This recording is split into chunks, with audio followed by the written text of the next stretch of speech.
cette église. Toute puissance des ténèbres.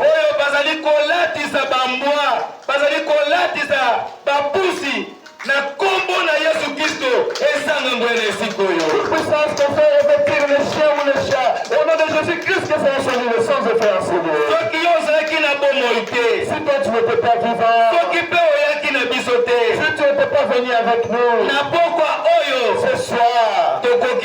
Tokai kozala boyete. Nous ne pouvons pas être comme nous sommes maintenant. Ta musu tolingaki toza na biso ni ezali kotanga na miso. Peut-être on allait avoir de larmes qui coulent dans l'esprit. Mais malamu poyo yake longo na biso. Amen. Mais c'est bien puisque toi tu étais venu avec nous. Malamu poyo obundeli biso. C'est bien puisque toi tu es déjà combattu. Na kombo na Yesu Kristo. Au nom de Jésus-Christ. Fuya nyoso. Toute puissance. Oyo na bakufi. Toute puissance des personnes mortes. Oyo bazali kotindela biso. Pour éviter les chefs de na kombo na Yesu Kristo. Au nom de Jésus-Christ. Ezanga nguya na sikoyo. Sois l'essence de faire ainsi. Bakolo na yango. C'est propriétaire. Oyo bazali kotinda yango. C'est qui nous envoie tous ces na kombo na Yesu Kristo. Au nom de Jésus-Christ. Tokiseli bango yango. Nous devons retourner cela. Esongela bango moko. Retourne à l'expéditeur. Esuwa bango moko. Et cela le plus le monde. Eboma bango moko. Et cela le na détruit. kombo na Yesu Kristo. Au nom de Jésus-Christ. Merci mokonzi. Merci, roi. Lokola olongisi biso. Quand tu nous as donné la victoire, Olingi tomono na liloba. nous voulons te voir dans la Na parole. mabondeli na biso. Ensemble dans les prières. Tomono na banzembo. Nous voulons te voir dans le Mpona chant. lokumu na kombo na yo. Pour la gloire de ton nom. Na kombo na Yesu Kristo. Au nom de Jésus-Christ. Amen. Amen.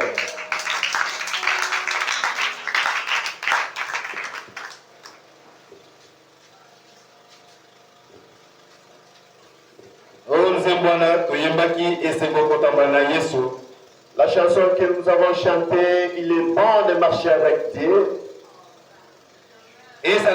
Victoire na biso na poko. Amen. Que cela soit comme une victoire pour nous ce soir. Tozaki koyemba yango lokola nzembo na mabondeli sima na victoire ya likamosongolo paka. Cette chanson, on l'a chantée après que Dieu nous a donné la victoire sur différents problèmes. Amen.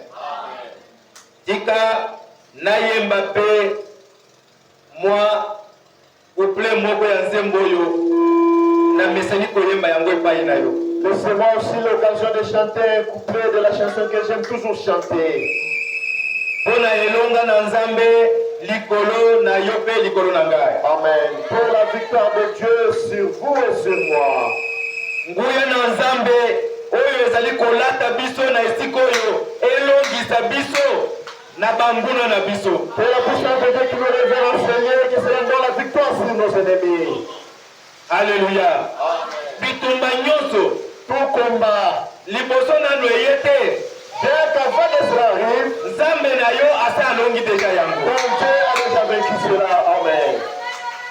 Nazali na mosongi na kuya elokote ekobangisanga akobatela motema nanga na loboko na masiya na loboko na masiya na loboko na masiya eloko te ekobangisanga na loboko na masiya na loboko na masiya na loboko na masiya eloko te ekobangisanga na loboko na masiya.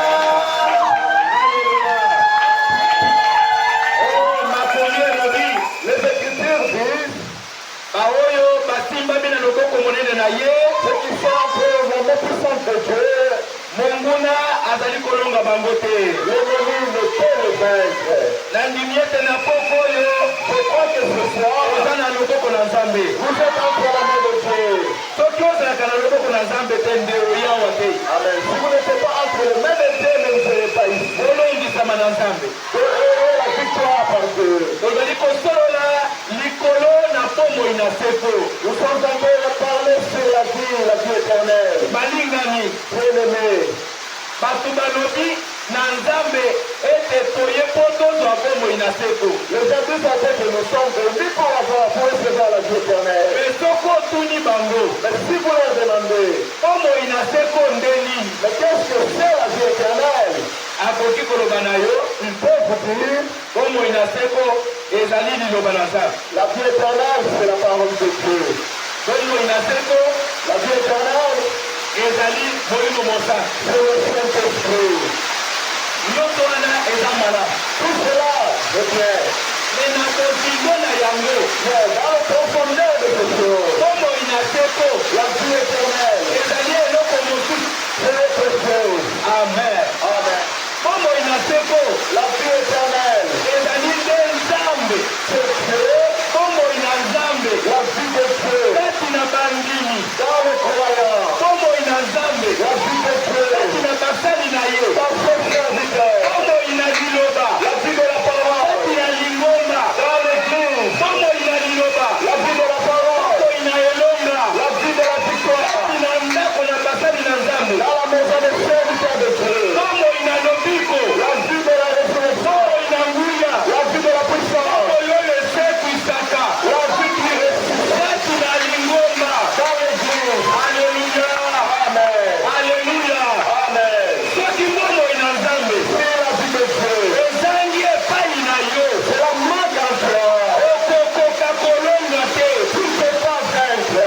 okokoka kobima na kunda te. Tu ne peux pas sortir du tombeau. Mokolo moko Un jour, okoki kokota na kunda. tu es entré dans la tombe. Mokolo moko Un jour, okoki kozala liboso na lingama. tu peux te lever un accident. Mokolo moko Un jour, okoki kozala kati na maladi. tu peux te faire la maladie. soki bomoi na Nzambe Je suis la vie de Dieu. eye epai na yo te, Je n'ai pas venu en toi. ekoti kati na yo te, Pas entré en toi. okolonga te. Tu ne seras pas. Alléluia. Amen. bomoi na Nzambe La vie de Dieu. nani nde akelaki yango? Qui a créé cela? Amen.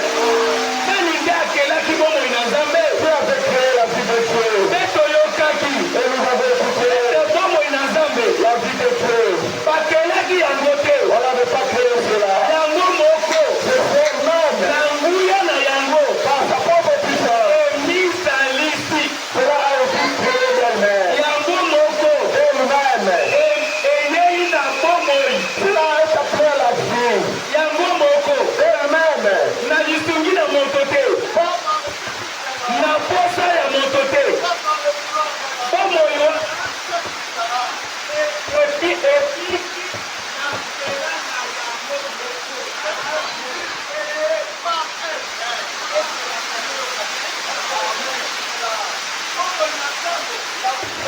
emisalisi na nzela na yango moko, moto te nde akelaki yango. Soka nde yo na ngai, bomoi wana nde ekeli biso. Me bomoi wana nani nde akelaki yango te, makoni elobi emisalisi yango moko.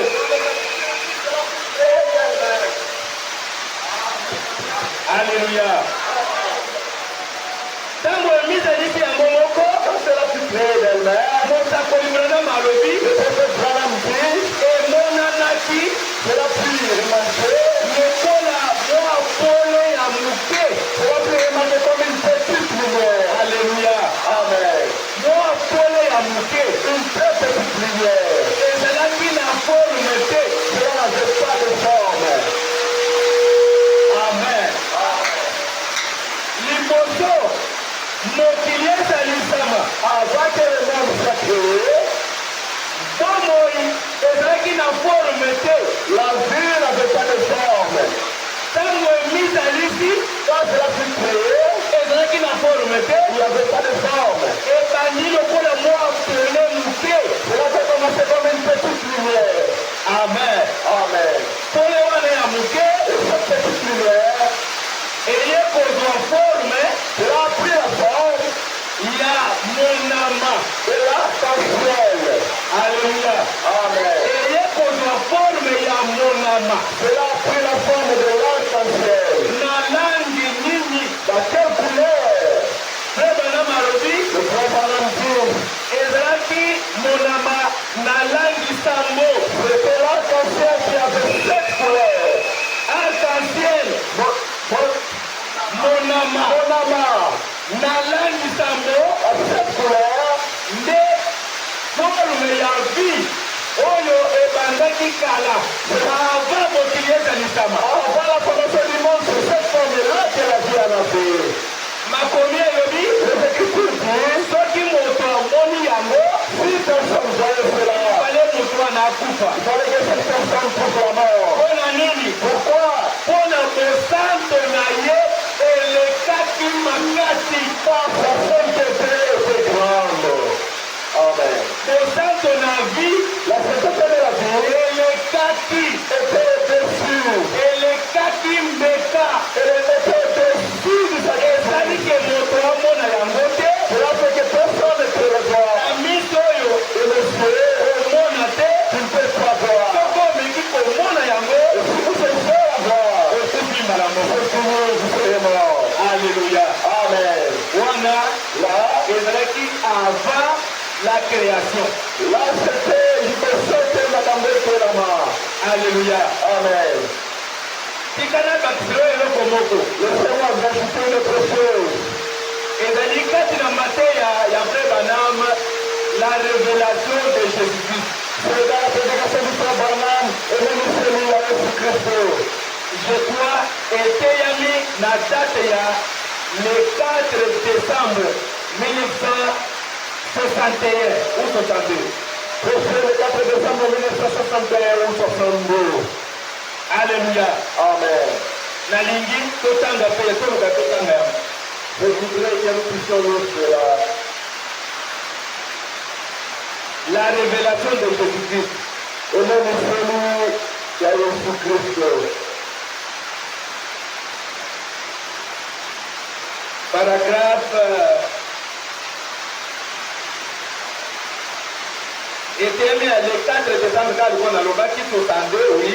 Paragraphe 197 anotaki yango en quelque part. La révélation de Jésus-Christ du 4 décembre 62, paragraphe 179. 197, pardon. 197. 197. Si vous allez plus loin, soki tokei mosika et que vous lisez Apocalypse 15, chapitre 3, soki totangi mokanda na emoniseli na eteni nango ya misato vous verrez qu'Apocalypse 15, okomona ete emoniseli zomi na mitano. prenons cela pour voir ce qu'il sera roi. Pardon? Nous allons voir tolingi tomona ce qu'il fait s'il sera roi. soki yango ekozala na mokonzi Lorsqu'il reviendra, eza lokola wana te. 197. La révélation de Jésus du 4 décembre 62.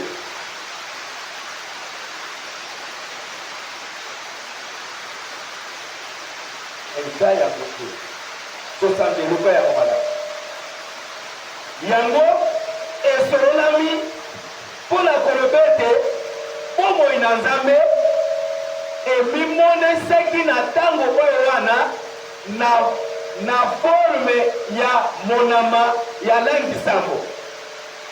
Nde monama na langi sambo ezali elilingi ya pombo sambo ya yawe nzambe na bibele oyo ya batributio na ye. Alléluia. Batributio ya nzambe moko na yango ezali Jehova Rafa. Jehova Rafa ingoloba nzambe oyo abikisaka. Jehova Rafa signifie le Dieu qui me guérit de toutes nos maladies. Jehova Manassé ou Jehova El Shama ezali nzambe oyo abundelaka biso to nzambe oyo azali elonga na biso. Jehova Manassé ou El Shama veut dire le Dieu qui combat pour nous et le Dieu qui est notre victoire. Nalingi ete totanga esika wana eza na mwa elema moko ezali nalingi natombola yango wana. Je voudrais qu'on dise cet endroit, il y a un élément que je voudrais soulever là-bas. Awa ezali te otala na wepa na ngai eske nayaki na tablete na ngai nayebi te tala na tablete na ngai.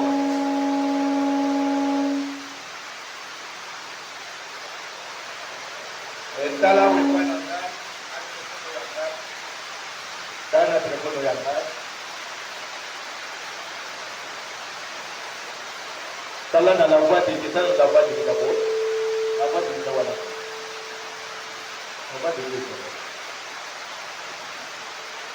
Voilà.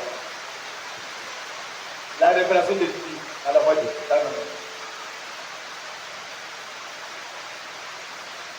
Autant que l'eau qu'on voit dans les bosses pour les cas.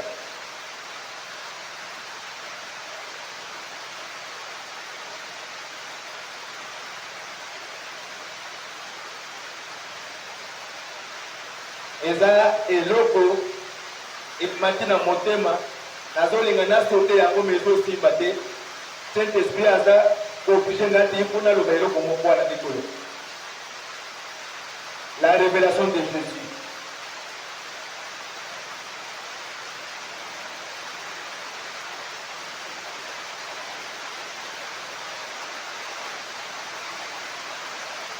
Ntango ozali koluka yango toloba boye tomonaki ete la vie avant ebandeli nde ezwaki forme ya monama na langi sa bwana.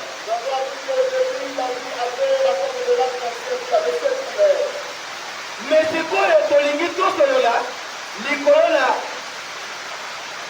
après le commencement.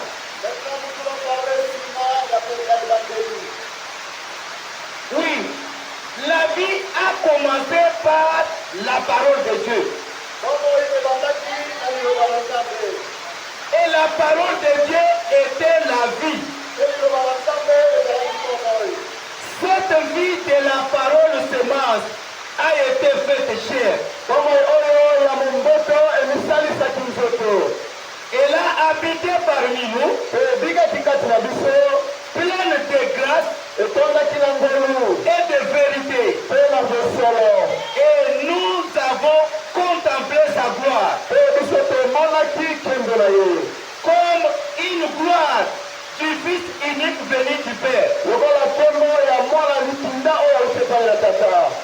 C'est là, vous pouvez le lire dans 1 Jean chapitre 1, 1 jusqu'à 4. Mais la loi ou la grâce du 6 octobre 54, paragraphe 97.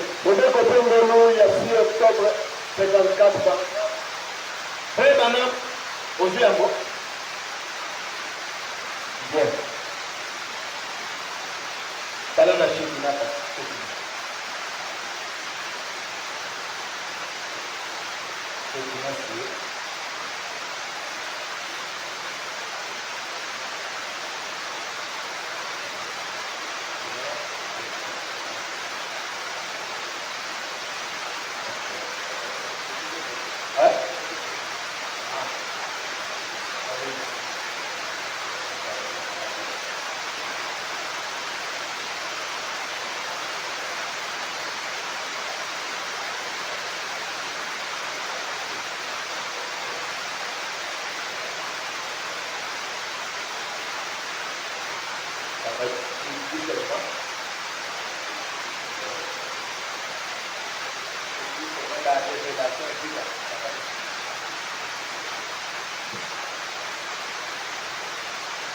Bien.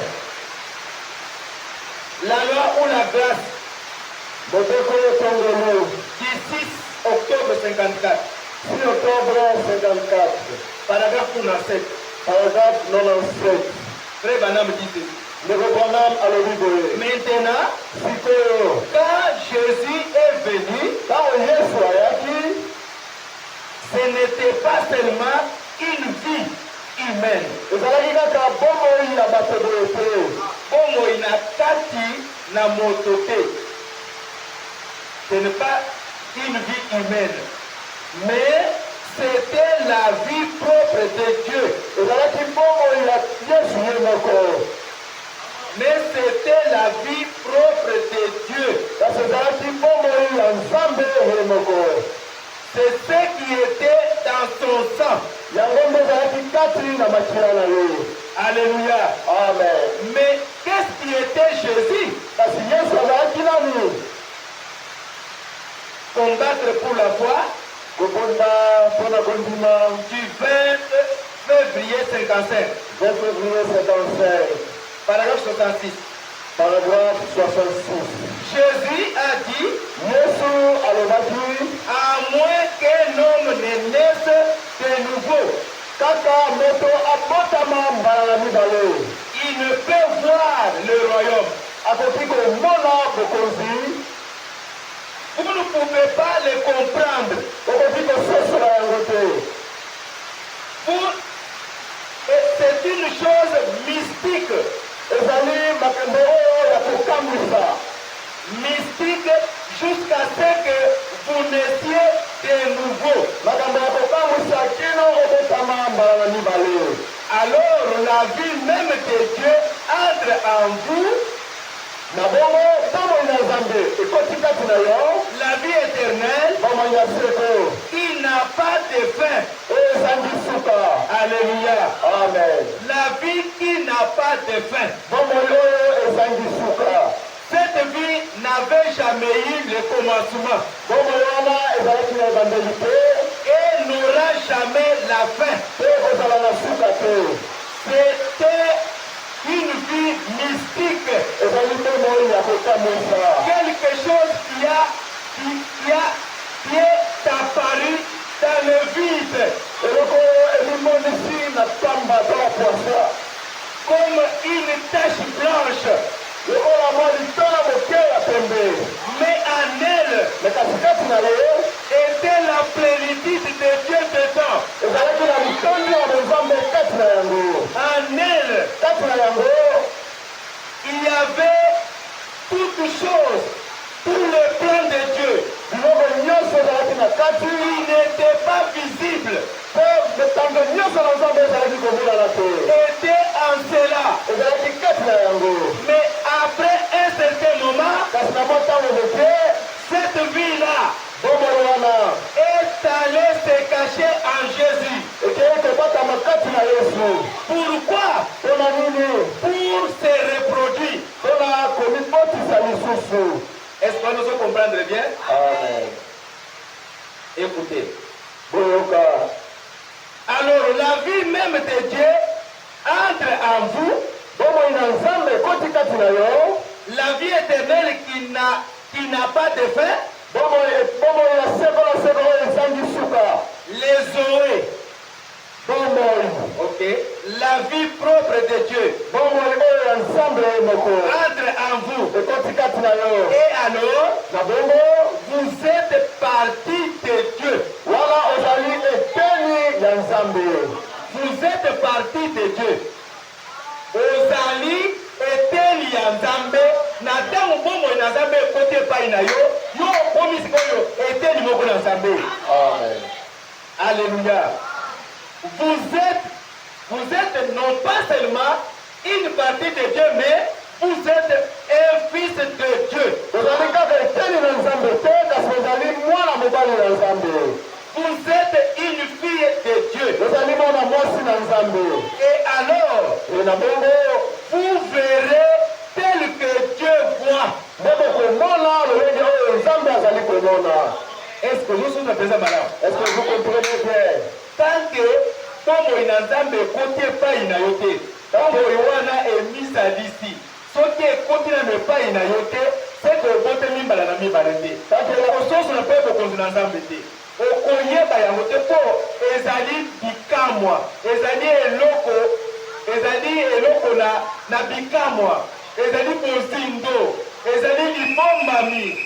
Moto te akoyeba yango kata abota mambala na mibale. Tant que la vie de Dieu n'est pas en vous, vous n'allez pas comprendre cela. Pour bien comprendre cela, vous devez naître de nouveau. Kobota mambala na mibale ezali nini? Et naître de nouveau, ça signifie quoi? Branham alobi, le frère Branham dit, ezali tombo ina nzambe koya kokota epai na yo. c'est la vie de Dieu venir entrer en vous. Tango ekota epai na yo, Quand ça est entré en vous, okomi une partie ya nzambe. et vous devenez eteni moko ya nzambe. Osuki kaka na kozala eteni ya nzambe te, me okomi mwana na nzambe. Et vous n'allez pas vous limiter seulement à être partie de Dieu, une partie de Dieu, mais l'enfant de Dieu. Mwana na nzambe ya mobali. L'enfant de Dieu, un fils de Dieu. Mwana na nzambe ya mwasi. Et une fille de Dieu. Soka vana ngaka nyuso ya nguyo, ube ukisikaka pona mbula. Je sens que mongongo na ngai eza kobima malamu te. Alléluia. Amen. Est-ce que vous comprenez malamu? Est-ce que vous comprenez bien? Ozukaka yango te. 60. Oh mon Dieu. Bon. Nzambe akomisa. Mais na kati na eloko wana oyo tolobi bomoi na nzambe. Dans cela, quand nous vous avons dit que la vie de Dieu, bomoi na nzambe ntango ebimi kati na nzambe, quand la vie de Dieu quitte dans Dieu, et apparaître na espace moko vide oyo wapi eloko ezalaki te. cela fit apparaître dans un espace vide où il n'y avait rien. Mpe ezwaki forme ya nzoto moko boye. Et cela avait pris une forme d'un corps. Forme yango nde tobengi yango monama na langi sambo. Et cette forme-là qu'on appelle l'arc-en-ciel, qui avait 7 couleurs. Branham alobi, Le frère Branham dit, monama to langi sambo ezalaki elilingi na kombo sambo ya batribi ya lisiko na Yahweh. et les 7 couleurs ou l'arc-en-ciel étaient synonymes de 7 attributs de la résurrection de Dieu. Le bas mène bien. nayebi ke okososolo yango malamu ntango nakotangela awa. Je sais que vous allez bien comprendre quand je vous l'ai livré ici. Nazali koluka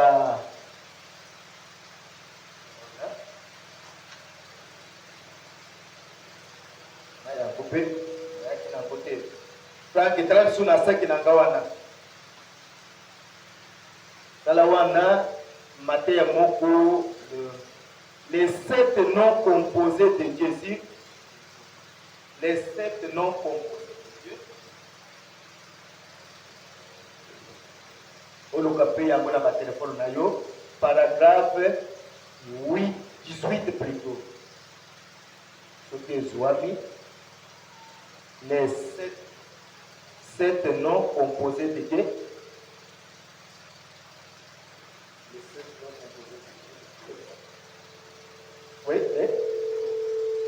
Oui, des Jéhovah, oui, c'est ça.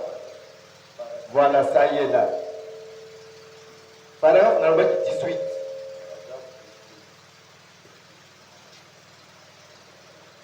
Tu es en train de chercher là-bas? Eh bien, ici, nous aimerions faire notre commentaire. Et bon, malamu tolingi te tosala momalo bokesi na litangi. Maintenant, Sikoyo, j'ai écrit cette enveloppe que j'ai amenée. nakomi likolo na papier oyo na memi yango. Les 7 noms composés de Jéhovah. Bakombo sambo oyo etali Yahweh. En d'autres termes, Nelobeli mosusu. ce que Jéhovah est. Oyo Yahweh azali. Donc, les 7 noms composés de Jéhovah, en d'autres termes, c'est ce que Jéhovah est. Elingi koloba bakombo sambo oyo Yahweh azali. Elingi kolakisa oyo ye Yahweh azali. Cela se trouve dans les 7 noms rédempteurs. Yango ezali kati na bakombo sambo ya lisiko. C'est là où je voulais arriver. Wana nde esika nalingi kokoma. Eh bien, Na bongo sa nature, lolenge na ye par rapport aux gens depuis Éden jusqu'à depuis là jusqu'en Éden. lolenge na ye kati na bato ebandeli oyo bato bazalaki kino na Edene. Donc la nature de Dieu Nikoloba lolenge na Nzambe avant la création liboso na kokelama et la nature de Dieu mpe lolenge na Nzambe au commencement, na ebandeli, c'est-à-dire dans le jardin d'Éden. elingi koloba na elanga ya Yardene. Qu'est-ce qui s'est passé là-bas? Nini nde esalemaki kuna? En Éden Kuna na Edene est contenu dans ces 7 noms rédempteurs. yango ezali kati ya bakombo sambo ya lisiko. Le premier Ya liboso de ces noms-là, kombo ya liboso kati na bakombo sambo c'est Jéhovah Jireh, eloba Yawe oyo apesaka, qui signifie oyo elingi koloba l'Éternel se pourvoira des sacrifices. Nzambe oyo Yawe oyo akomipesa na mbeka moko. Vous pouvez comprendre par là, Okoki kososola na yango. il fut un moment Ezalaki na ntango moko où Abraham wapi Abraham a amené son propre fils pour le consacrer, le tuer, et dire ça à l'Éternel. wapi koko na biso Abraham amemaki mwana na ye Isaka mpo takaba ye mbeka epai na Yawe. Arrivé sur la montagne, Kokoma likolo na ngomba avant d'atteindre le lieu de sacrifice, esika ya kokoma esika wapi mbeka avant d'atteindre le lieu de sacrifice, liboso na kokoma esika na oyo esengeli mbeka epesama. le petit Isaac demande à son père, Mwana moke Isaka atuni papa na ye, papa, souvent, mbala mingi quand nous allons pour faire le sacrifice, ntango tokendaka kopesa mbeka on amène le feu, tomemaka moto, le bois tomemi makoni et l'agneau. mpe tomemaka mwana na pate. Mais aujourd'hui, Kasi lelo nous avons le feu, lelo toza na moto, nous avons le bois, toza na koni, mais on n'a pas l'agneau. kasi mwana na pate aza te. Abraham lui-même ne sachant pas ce qu'il disait, Abraham ye moko asosolaki te oyo azalaki koloba. il a dit à son fils, Alobi na mwana na ye, mon fils, mwana nanga mobali, l'Éternel pourvoira le sacrifice lui-même. Yawe akopesa mbeka mpona akopesa mwana na pate mpona mbeka na ye moko. Et arrivé là-bas, Tokokoma kuna Abraham prit son fils, Abraham azwi mwana na ye ya il mobali, le licota, akangi les esika, mains, les pieds, akangi ye maboko mpe makolo, et le plaça sur l'autel qu'il avait construit. mpe atie esika na etumbeli wapi ya kotumba mbeka. La Bible dit quand il a pris le couteau Biblia elobi ntango asumbeli pour tuer son enfant, mpona koboma mwana na ye, l'ange de Dieu est descendu là-bas mwasi na Yawe akiti wana pour dire à Abraham, mpona koloba na Abraham, j'évite le degré de ta foi. namoni ebolo ya kondima na yo. Le degré, le niveau, namoni lolenge na kondima na yo. Qualité na yango. J'ai vu la qualité et le degré de votre foi. Epai na ngai. Vers moi, Kosalela mwana mabe te. ne fais pas du mal à l'enfant. Na esika mosusu balobi ete mwaji na nzambe nde asimbaki loboko na Abraham. Dans un endroit où il est écrit, l'ange de l'Éternel avait saisi la main d'Abraham. Soki ezaka mwaji na nzambe kosimba te. Si ce n'était l'ange de Na l'Éternel, bolingo Abraham azalaki nango mpo na nzambe. que l'amour qu'Abraham avait pour Dieu, Koleka mwana na ye moko na likinda. de passer son fils unique, Alingaki aboma et libai. il pouvait le tuer directement. Heureusement que Yawe nzambe akitaki na lombango kosimba loboko na Abraham. Heureusement, l'ange de l'Éternel aussi descendu rapidement pour saisir la main d'Abraham. Tala tina ya kombo l'Éternel Jéhovah Jireh. Voilà l'importance de la combo Yahweh Jireh. Jireh ezali moko na batribu ya Nzambe. C'est l'un de Dieu. Frère Branham alobi ekokisamaki depuis na ntango wana kino na elanga na Eden. Le frère Branham dit c'est l'un des attributs de Dieu qui fut accompli depuis le jardin d'Éden. Alléluia. Amen. Oyo elandi Et ce qui suit, ezali. c'est Qui avait voulu que je parle sur ça? il y a la sécurité qui est là sur la colonne. Je voulais parler ça le dimanche, mais Zambé a poussé dans le bas. Le deuxième c'est Yami Balé Ezali, Jéhovah Rapha, Yahweh Rapha, l'Éternel, le guérisseur de toutes les maladies. Yahweh, le big ici, la maladie, la mission Le troisième c'est Manassé, Yami Satozali, Yahweh Manassé, Jéhovah Manassé, Yahweh Manassé, qui signifie Elingi Koloba, l'Éternel notre bannière, Yahweh, notre justice. me battre comme yenge de la mission. Tous ces attributs-là Et Misala Nyoso wana Yahweh. avaient joué le rôle depuis avant le commencement jusque dans le jardin d'Éden. Et ça qui me sala na yango ko banda na bandeli qui me langa Eden. Et Branham dit Pende ko Branham malobi que c'est cet nom-là, pe bakombo sambo yango. c'était les attributs Ezala ki misala de Jéhovah, misala na Yahweh. les attributs de la rédemption Ezali misala ya lisiko de Dieu ya Yahweh.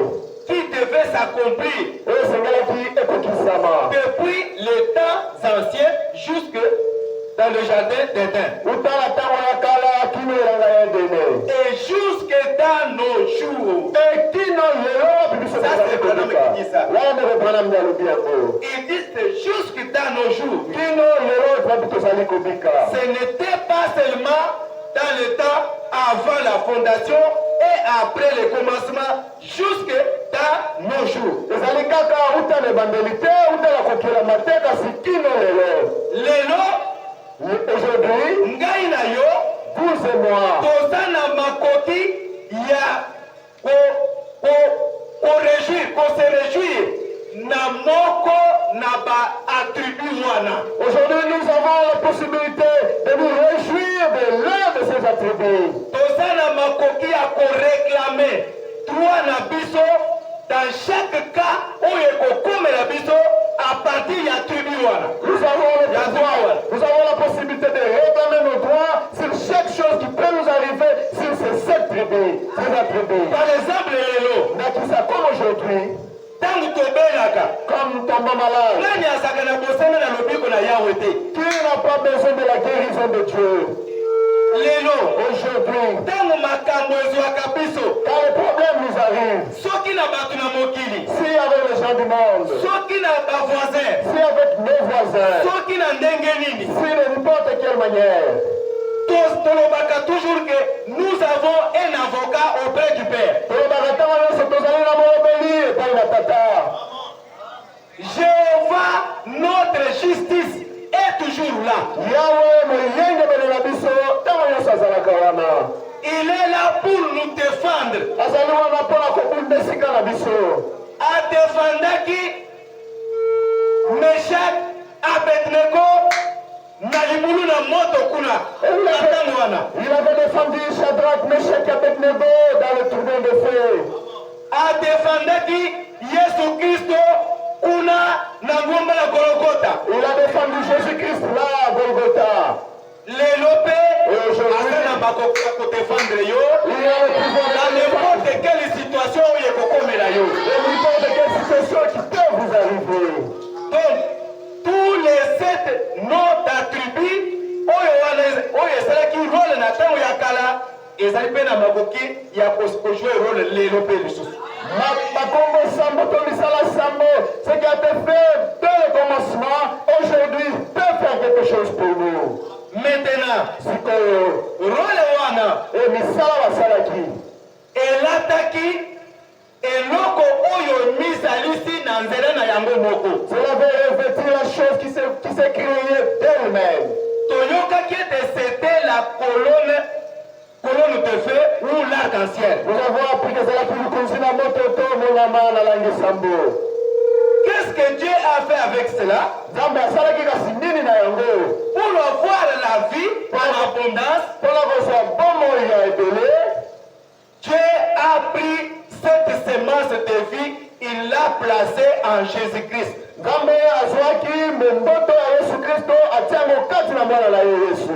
Maintenant, tout celui qui devrait ou qui cherche cette vie-là, il devait croire en Jésus. Croire en Jésus, c'est croire dans la parole semence de la vie. Et vous ne pouvez pas croire cette parole-là si au départ vous n'étiez pas une partie de Dieu.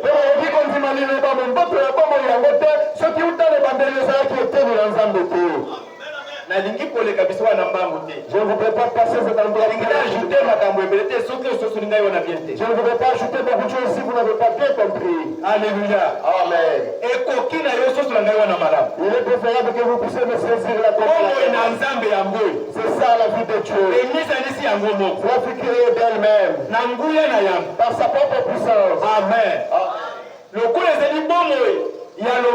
Comme c'est la vie de la résurrection, c'est la semence de la parole qui vient de commencer au début avec Dieu. C'est qui avait fait chair,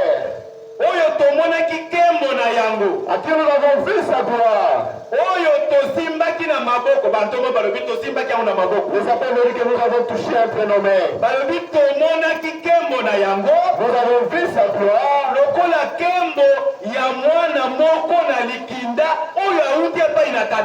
la gloire du Fils unique qui vient auprès du Père. Amen. Amen. Ça veut dire cette vie.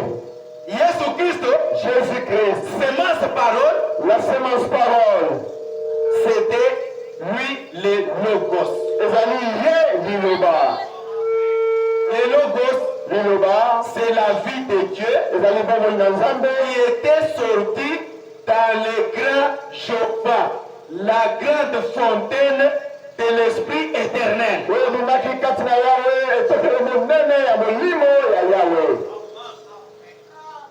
Amen. Amen. C'est comme si c'est comme si les gens ne me saisissent pas bien. Dieu était un grand esprit éternel. On ne pouvait pas voir et vivre. Mais il s'est rabaissé. Qu'est-ce qu'il a fait? Il s'est fait quelque chose. Il s'est donné la forme qu'un être humain puisse le voir.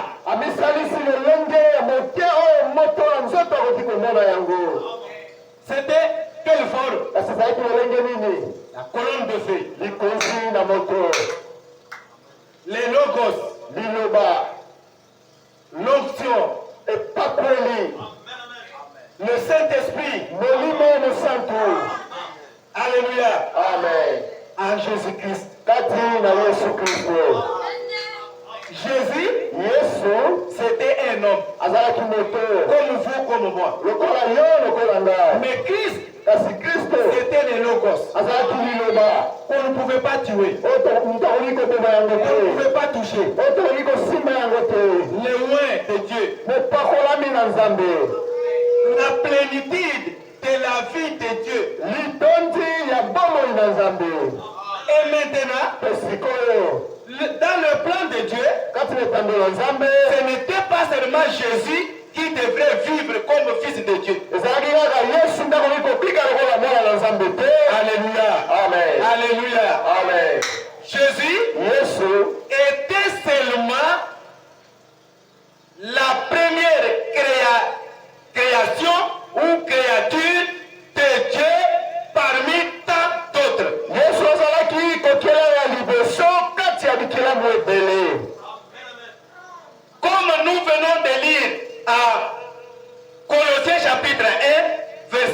à 19. Le Colossiens 15, 1 à 19.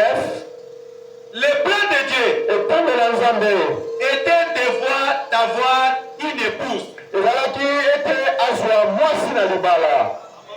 Alléluia. Il ne pouvait pas prendre n'importe quelle personne épouse. Il a fait le choix, comme nous les hommes, nous faisons le choix. Maintenant, l'épouse doit être une partie de son mari.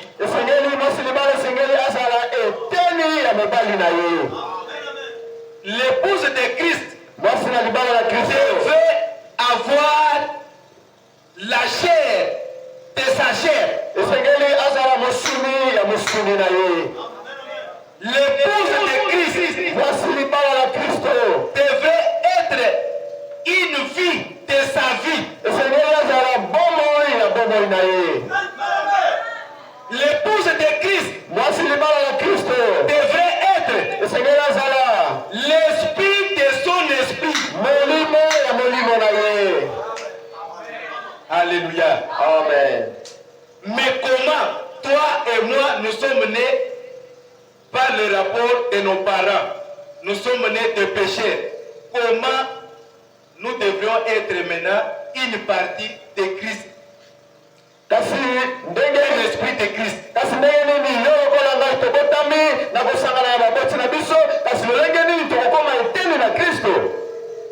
Lui était un homme spirituel, c'est un esprit. C'est l'arc-en-ciel. On peut lui donner tous les noms. Rôle de fée. Les logos. Qui était sorti de ces grands dieux-là.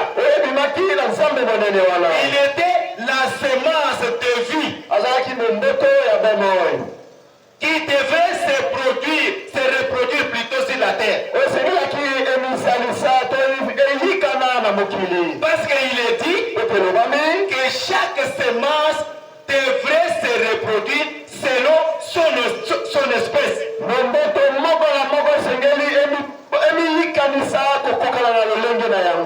Jésus le Logos, qui était sorti des grands Logos, qui était la vie des hommes, la vie de la parole. Quand il entre en vous, quand il entre en moi, la vie qui était dans les Logos, cela entre aussi à moi et en vous. Qu'est-ce qui va se passer? Vous serez une partie de ces Logos. Amen. Une partie de la colonne de feu. Une partie de la semence vie. Est-ce que vous me saisissez? Ceux qui sont commis, une partie, il y a vie, il y a ensemble. Et si vous devenez une partie à bon de Dieu, Ceux qui sont commis, et si vous devenez une partie, éternel, il y a éternel dans Zoto, il y a ensemble. une partie des corps de Dieu, Ceux qui sont commis, et si vous devenez une partie, éternel il y a molimo n'ensemble. de l'Esprit de Dieu, Le banangai, okozala contraire na nyoba ndengeni. dites-moi comment est-ce que vous serez contraire à la parole. Wana ndesika na dingito banda wana. C'est par là que je voudrais que nous puissions commencer. Parce que semence parole, la grande fontaine de l'esprit éternel qui avait existé par elle-même, qui n'avait jamais commencé la vie, ni qui n'a pas la fin de vie, qui a pris la forme de l'arc-en-ciel, le Logos. Amen. Et dans cette colonne de feu,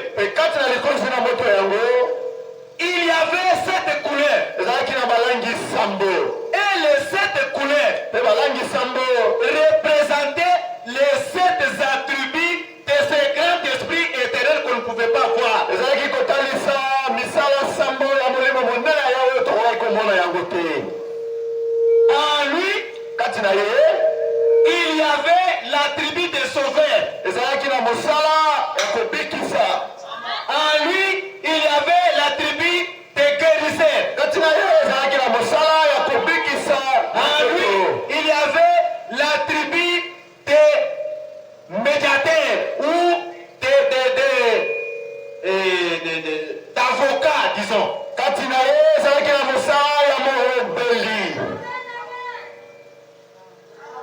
Si cela n'était pas ainsi, il ne pouvait pas laisser Satan séduire la femme. Dieu a laissé les choses aller de cette façon-là pour que ces attributs-là puissent se manifester. La grâce que nous chantons, la grâce n'allait pas se voir. On n'allait pas comprendre que Dieu était un Dieu miséricordieux.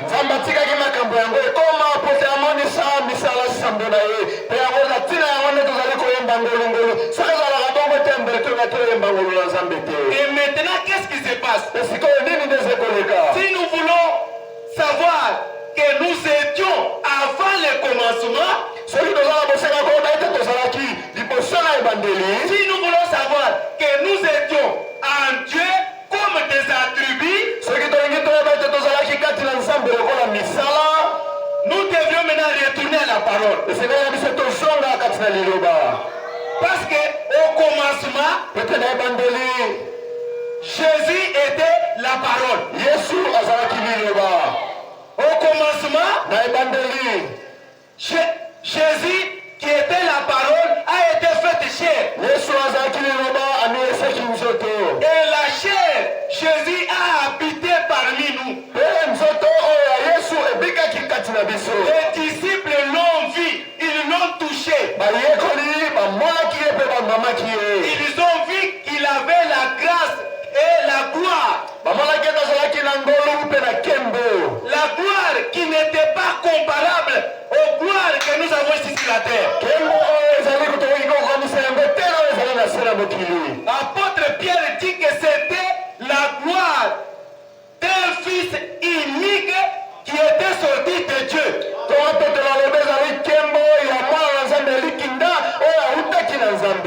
Alléluia. Amen. Maintenant, je vais vous lire quelque chose. Parce que la vie a été transmise en Jésus, les grands Elohim qui était l'esprit qu'on ne pouvait pas voir, il s'est fait les logos.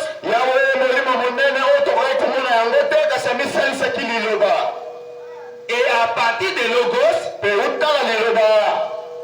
Jésus est sorti là-bas. Jésus a commencé la vie là-bas. C'est pourquoi la Bible dit qu'au commencement était la parole. Qu'est-ce qui était au commencement? C'est la parole. Et la parole c'est qui? La parole c'est Jésus. Jésus c'est qui? C'est la vie de la parole. La nature de Jéhovah.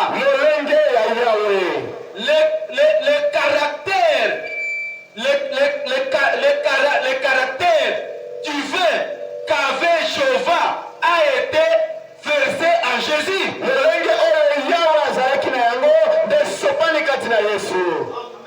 Amen. Pourquoi cela a été versé en Jésus? Le prophète Branham dit que c'était pour la reproduction de beaucoup de frères ou de beaucoup de gens. Parce que lui-même était le premier de nos frères. Et ce groupe de frères-là est appelé dans le langage biblique l'épouse parole.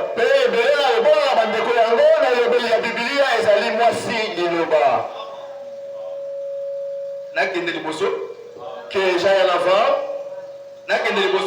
que j'avance. Bien, on avance. Exposer cet âge. Paragraphe 143. 143 paragraphes. Page 143. Kasa kama tukuminei na page ici, 143, nous avons le paragraphe, c'est ici. Il est dit ceci. Je commence au milieu. Je voudrais vous faire remarquer que d'après ce verset, Jésus, Christ choisit sa propre épouse.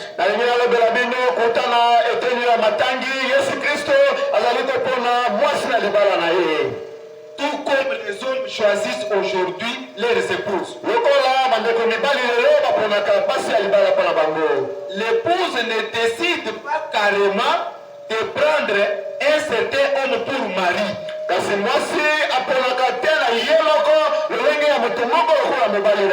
Non, monsieur, c'est l'époux qui décide et qui choisit une certaine femme pour épouse.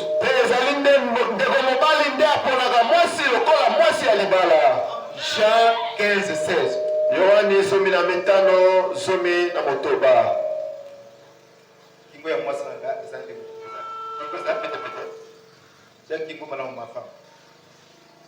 Jean 15, 16. Okoki kotanga malukambo tulikuwa na Jean 15, 16. Pona baoyo bazali kokoma, baoyo bazali kokoma te, bazana Bible na moto, batanga na moto na ba. Na lobotanga te topesi moto akenda kotanga. Vous allez chez vous à la maison. Donc, d'après la parole de Dieu, l'épouse était choisie avant la fondation du monde. Ce choix de l'épouse était un dessein qu'il avait formé à lui-même.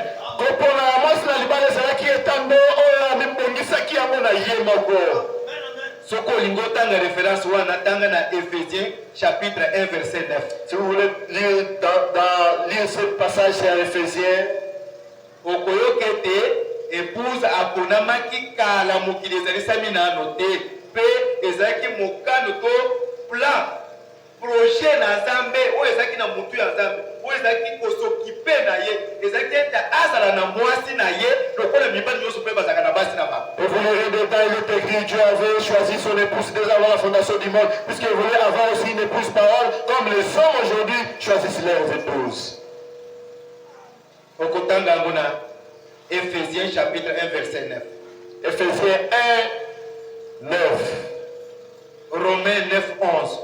Romains 9, 11.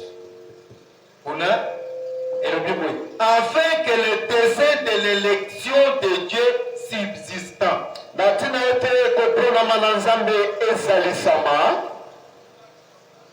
Amen. Amen. Na Romains 9, 11. Ezali komoni sete mwasi na libala. Oyo azaki aponamaki na Nzambe. Ezali po ete mokano na Nzambe. Projet na Nzambe. Ezalisama, emonana, ekokisama. Et dans Romains 9, 11, il est écrit, Dieu voulait choisir aussi une épouse pour que son plan puisse être visible. Branham Marubi, vous ne pouvez pas lire autrement. Le frère Branham dit, de ce qui tenait à cœur de Dieu, projet oyo simbaki motema na Nzambe, manaka oyo simbaki motema na Nzambe, na yo pe pona ngai, pour toi et pour moi. Alléluia. Okoki kotanga yango okoki kotanga yango ndenge mosusu te kokesana na Romains 9, 11 na Éphésiens 1, 9. Vous ne pouvez pas le lire autrement, contrairement à Éphésiens 1, 9 et Romains 9 à 11. Les desseins qui tenaient à cœur de Dieu, son dessein éternel était de prendre une épouse de son propre choix. Il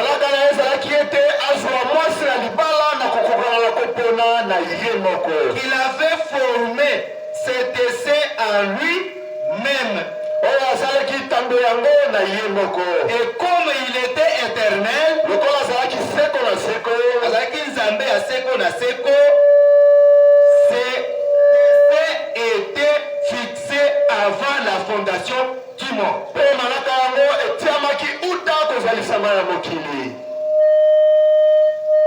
Paragraphe 2.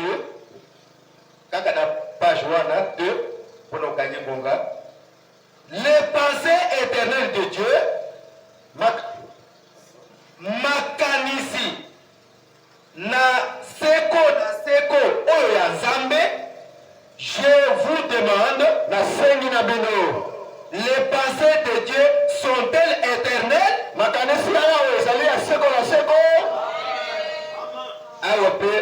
Amen. Si vous pouvez voir ceci,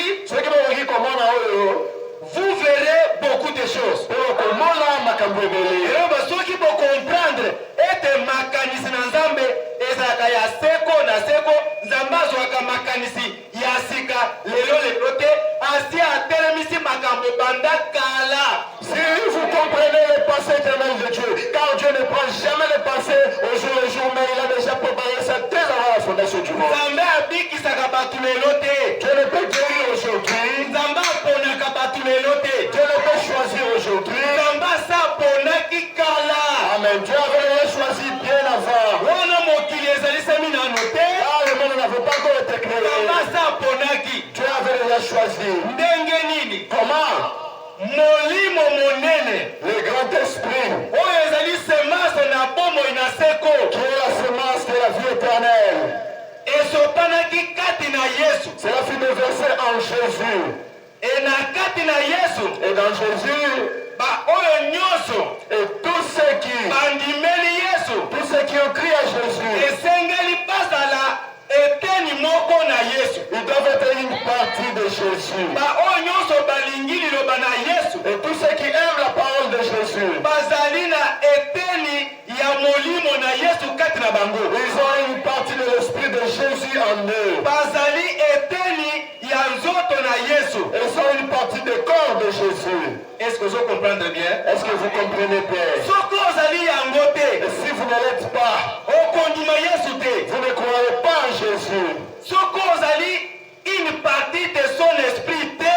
Si vous n'êtes pas une partie à molimo na ye, Okozwa pe molimo mosanto te. vous ne recevrez pas l'empire du Saint-Esprit. Okobota mapembala na mibale te. Vous ne serez pas né de nouveau. Makambo na yo nyonso ekobeba. Toutes tes activités seront périles. Bien que okozala kati na église. Dès que vous serez dans l'église, Okozala moyembi. vous serez chantre, Okozala motei. vous serez prédicateur, Okozala soki nani. vous serez quelqu'un dans Mais l'église. tant que au départ ozalaki te une partie na ye, lelo pe okozala partie na ye te. Mais si au départ vous n'étiez pas une partie de lui, aujourd'hui aussi vous ne serez pas partie de lui. Ozo comprendre esiko oyo ekotiselaka bato mingi kaka na vie. Bato balobi me ndenge ni kasi nazobika boye bomoi na ngai echangeaka te, bomoi na ngai ebongwana, bomoi ekobongwana te, nifo ozokisa makanisi nosima. Eske ozalaki kati na nzambe utakalakala? Vous comprenez pourquoi là où il y a beaucoup de difficultés dans la vie des gens, vous devez revenir en arrière pour bien penser si vous étiez dans la pensée de Dieu dès avant la fondation du monde.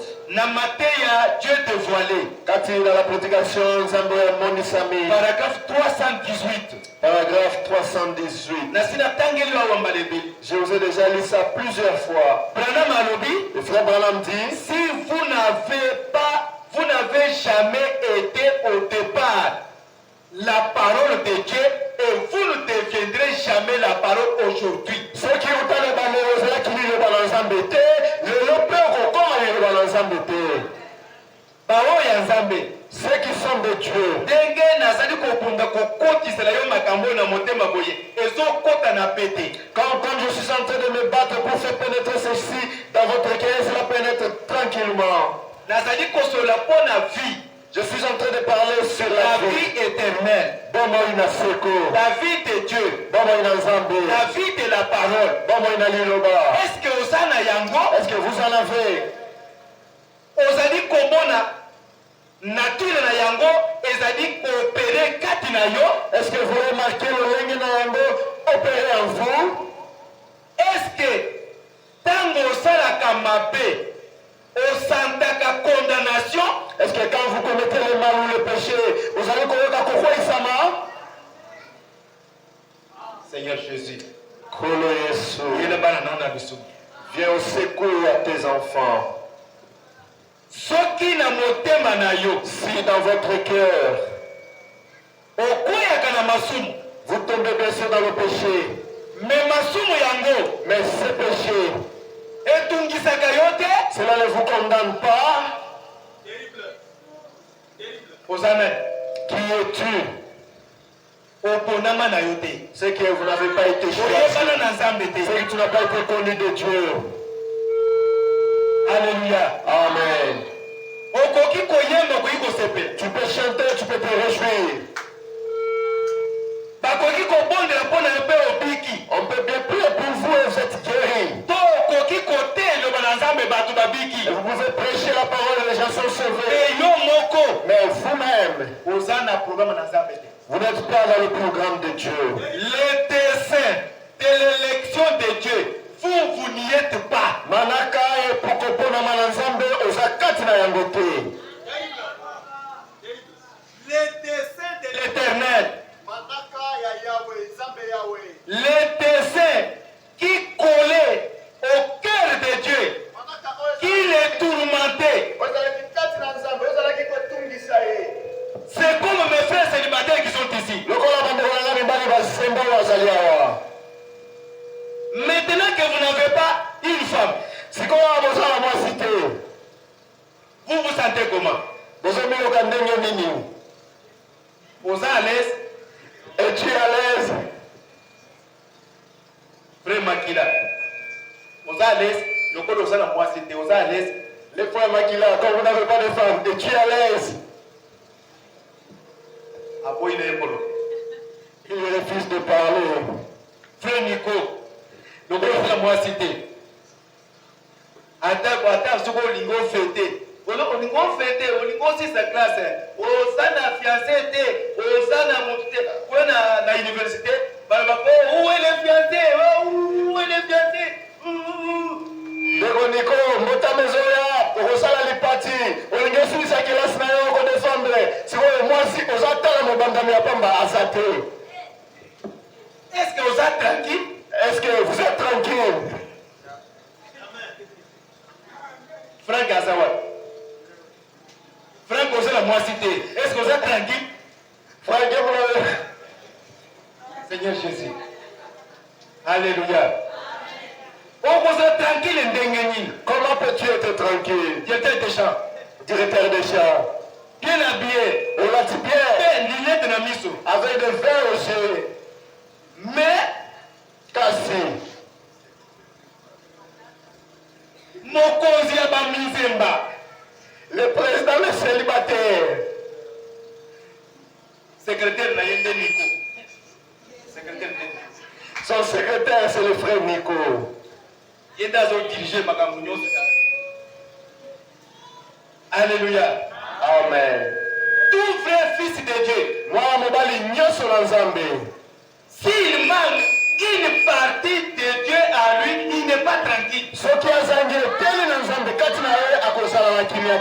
La femme, c'est une partie de Dieu pour te compléter, pour confirmer votre salut. Moi, si Azali est tenu dans Nzambe, pour la Kobakisa, Eloko, Sangi, peut-être Azali, Azali, Kouta, Simba, la Lobiko. Pour confirmer votre salut. Pour la Kondimisa, Lobiko, Nayo. Pour que vous sachiez que vous êtes un fils de Dieu, vous devrez avoir une bonne femme. Pas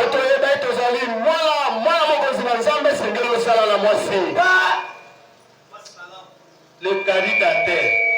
Kasi mwasi oyo ya moto makasi te. Ya malali ya mino.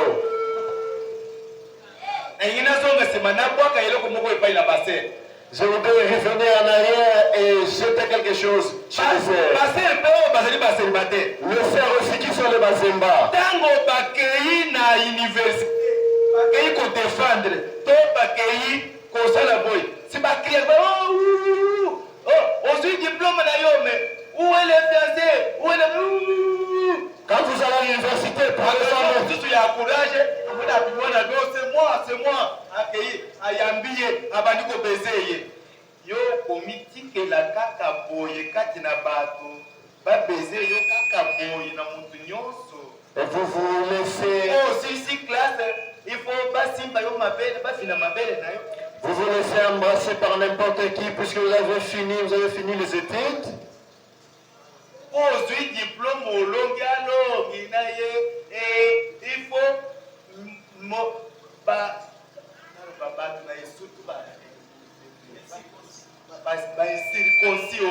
Puisque puisque vous avez défendu décrocher un diplôme, vous allez laisser à ces incirconcis.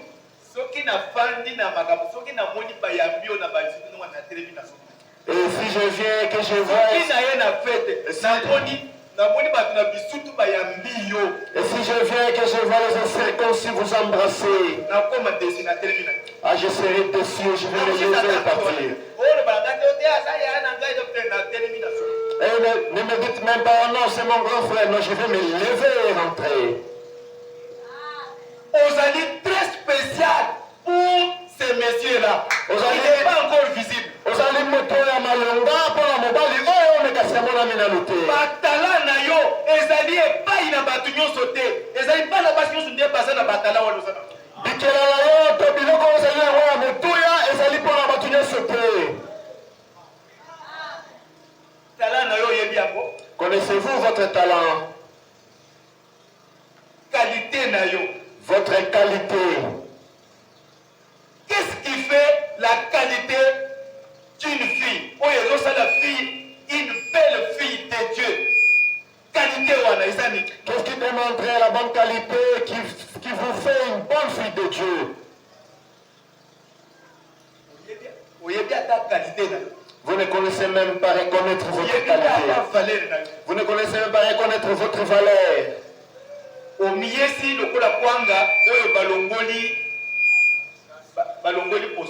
êtes devenu comme un choix, comme un échantillon. Ah voilà. Au milieu si échantillon. Oyesi lokola kwanga oyo ezali polele ezali etalisami na bato nyonso. Et mon cœur sera tellement attristé. Et mon cœur sera gâché.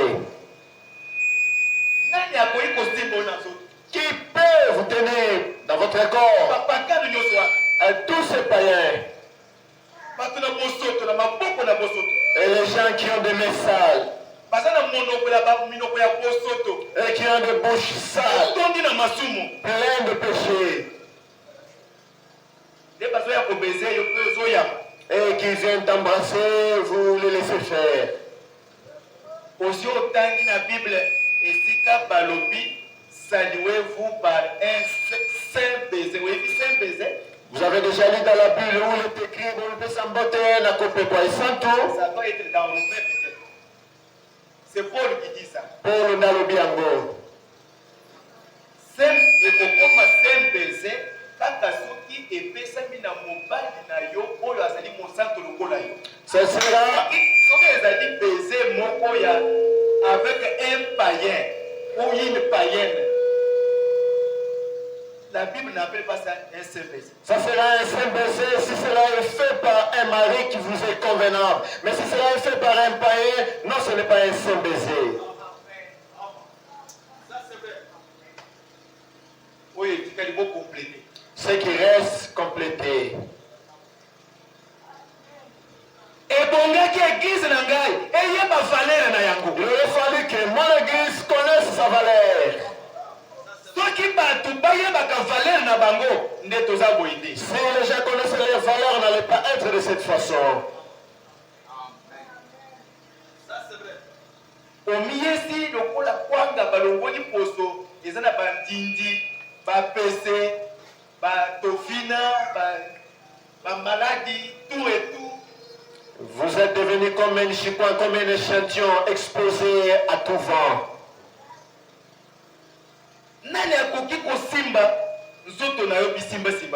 Qui peut vous tenir votre corps de telle façon ou d'une autre? Vous êtes saints, sacrés. Très bien. Vous êtes sacrés pour un Dieu qui est sacré. Vous n'êtes pas quelque chose de saleté. Quiconque peut toucher. Valère na yo vaut 10 000 monde. Comment vous communiquer la boye? Pourquoi vous allez vous laisser faire?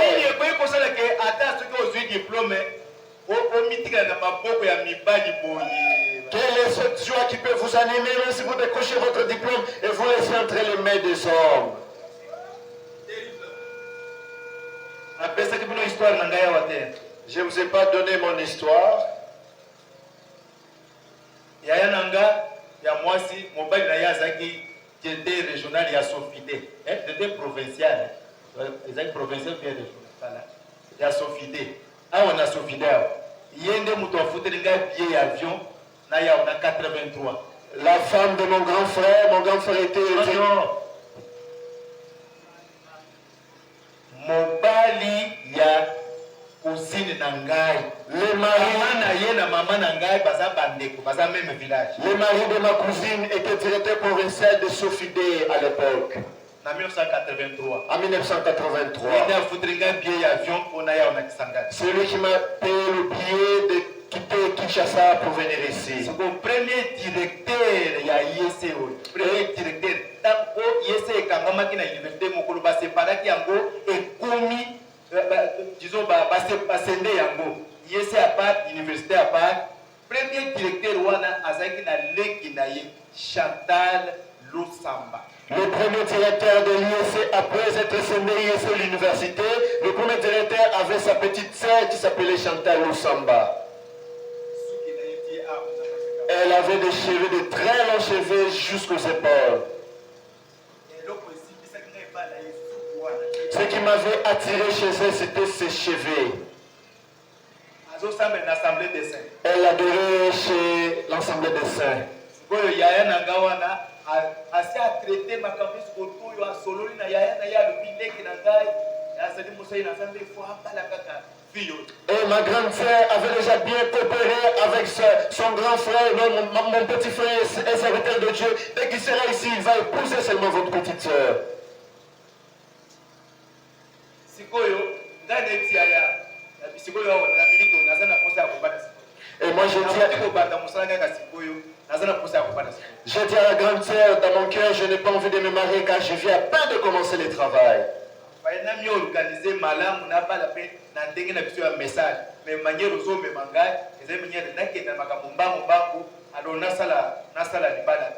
Je dois m'organiser en fait de me marier comme chez nous dans les messages. Mais la manière où vous m'amenez, c'est d'aller faire quelque chose plus rapidement qui est contraire. Une très jolie fille alors. Pour ce qui est de la beauté, il n'y a rien à discuter. Elle était vraiment jolie.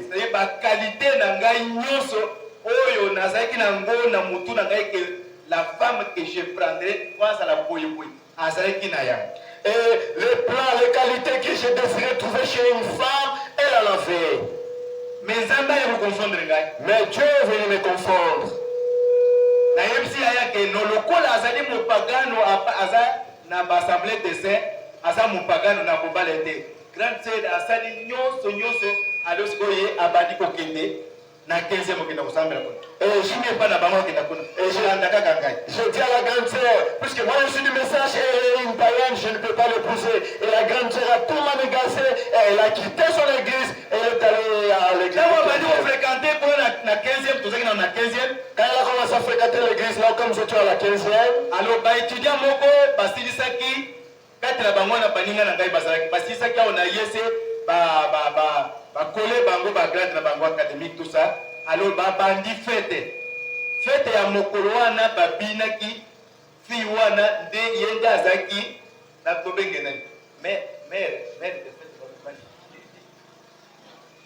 c'est azaki lokola ce qui mère de fête ce qui nani c'est-à-dire moto nyonso oyo abina na mwasi te akobina na ye donc garçon nyonso oyo autaki na village ata azotambola makolo eza boye lokola asilisaki il faut abina na ye. Et parmi les étudiants qui ont fini, il y avait mes amis et ce jour de la fête, la fille a été comme la prêtresse et tous les hommes qui sortaient du village pouvaient danser avec elle.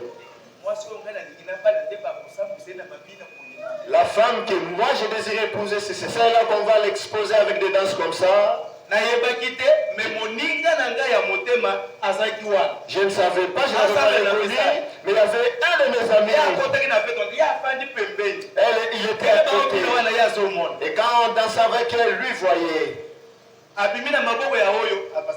Elle a quitté les bras de celui-ci, il est entré dans les bras d'un autre. Et moi là-bas dans ma chambre, j'ai mouru seulement par la prière. Dieu, Dieu, Dieu.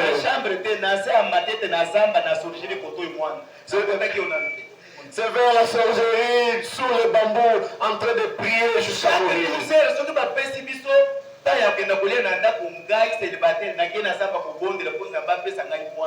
Et à chaque 12 heures pendant la pause, quand on donnait le temps d'aller se réfléchir, moi je partais pour prier pour que Dieu puisse me donner une femme.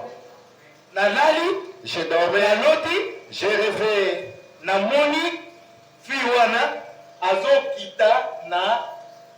Tour de contrôle J'ai vu la fille descendre de tour de contrôle de l'aéroport de Simisimi. Elle a porté une jupe mais avec une très longue fente.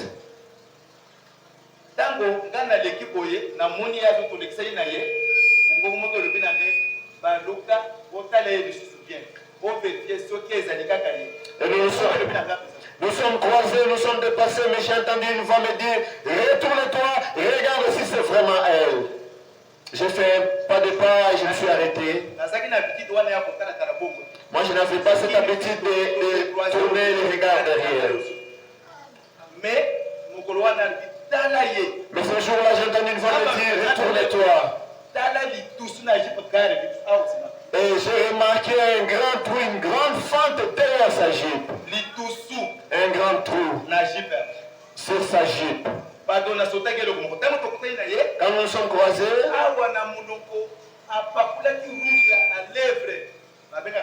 oui, rouge à lèvres. Et sur ses lèvres, elle avait appliqué des rouges à lèvres. Avec des colliers de bijoux sur son cou.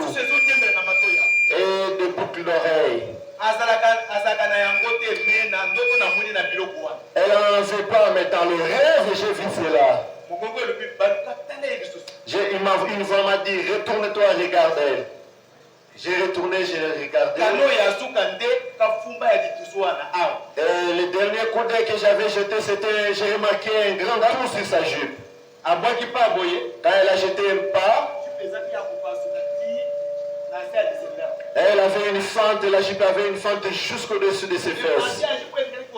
Mais la partie de la jupe au-dessus, il y avait un grand trou. Et les rêves étaient interrompus. Je me suis réveillé. Je n'avais pas compris et j'ai laissé passer.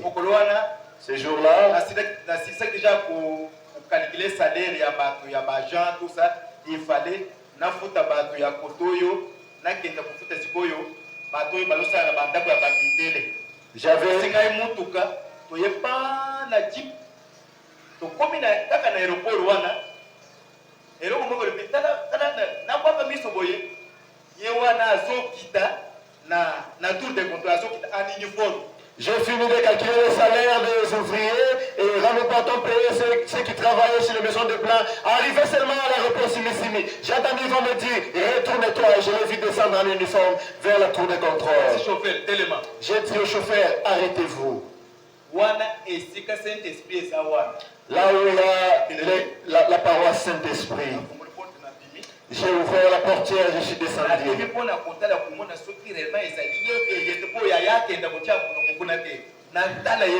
Je suis sorti pour bien voir si c'est vraiment elle, pour que la garantie n'ait pas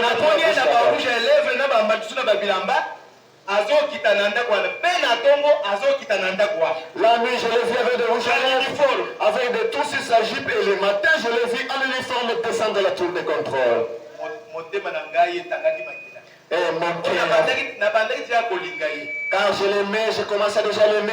À ce jour-là, mon cœur saignait par l'assistance de ma grande sœur.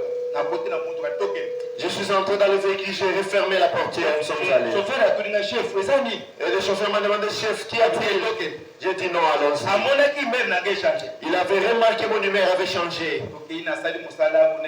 Nous sommes allés, j'ai fini mon travail. Le soir, mon ami est venu. Il a dit, Moninga, c'est ça ta femme que tu veux épouser. De moi solingi kobala nde ye wana. Faites bandaki ceux qui 19 heures parce que ceux qui n'a yé 2 heures du matin. Nazo va souffrir, yeba bambini na yeba simbi na mabele pam. La fête avait débuté à 19h, a pris fin vers 1h, 2h. On a dansé avec elle, on l'a touché de partout. Je lui ai dit, Télémissa, pourquoi va les chuchoter? Je lui ai raconté mon rêve. Je l'ai raconté le même jour que je l'ai vu aussi. Et j'ai mis une croix. J'ai dit à la grande sœur,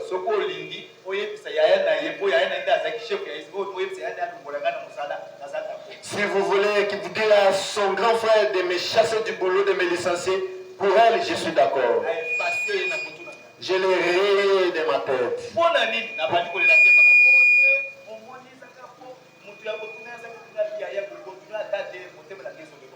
Oh, pourquoi j'ai dit non, mon cœur est en train d'être saigné, non, je ne veux plus.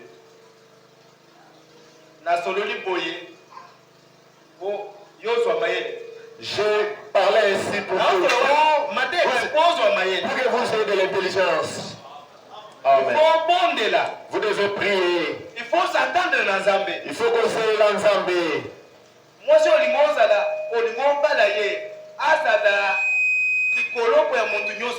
la femme que vous voulez épouser, qu'elle ne soit pas une paillasson pour tout le monde. Que cela ne vous arrive pas.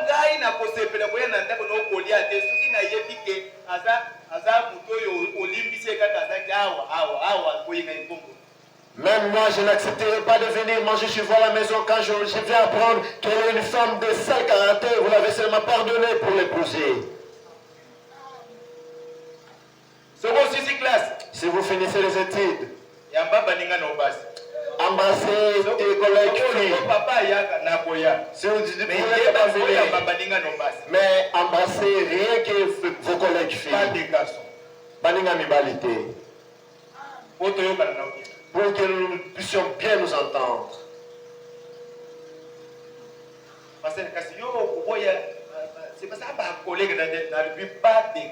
Parce que vous allez refuser, ce sont des collègues, je dis pas Baninga Mibali. Ça lui veut peut-être dans le beau. Serrez les mains. Mais les embrassades, non, je ne veux pas.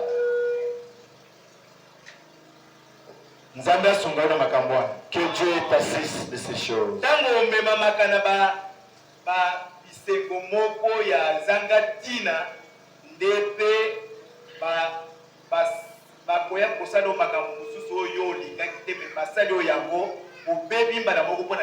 Quand vous vous emportez dans une joie que vous ne connaissez pas à la fin, et c'est par là que les gens profitent et les gens vont profiter de vous faire des choses et vous allez gâcher votre vie.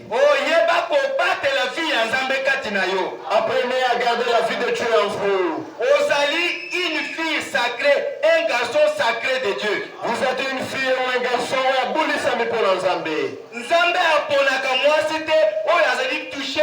toucher na batu. Dieu ne peut pas choisir une épouse qui est touchée par les multitudes d'hommes. Et c'est un caractère sacré. Et c'est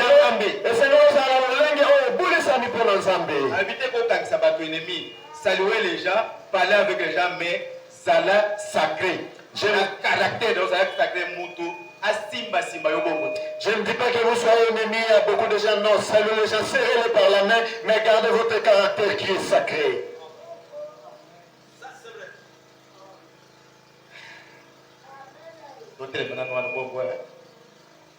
Bien sûr. Jeudi, nous allons continuer avec ça le jeudi. Que le Dieu du ciel te bénisse. Au nom de Jésus-Christ, amen.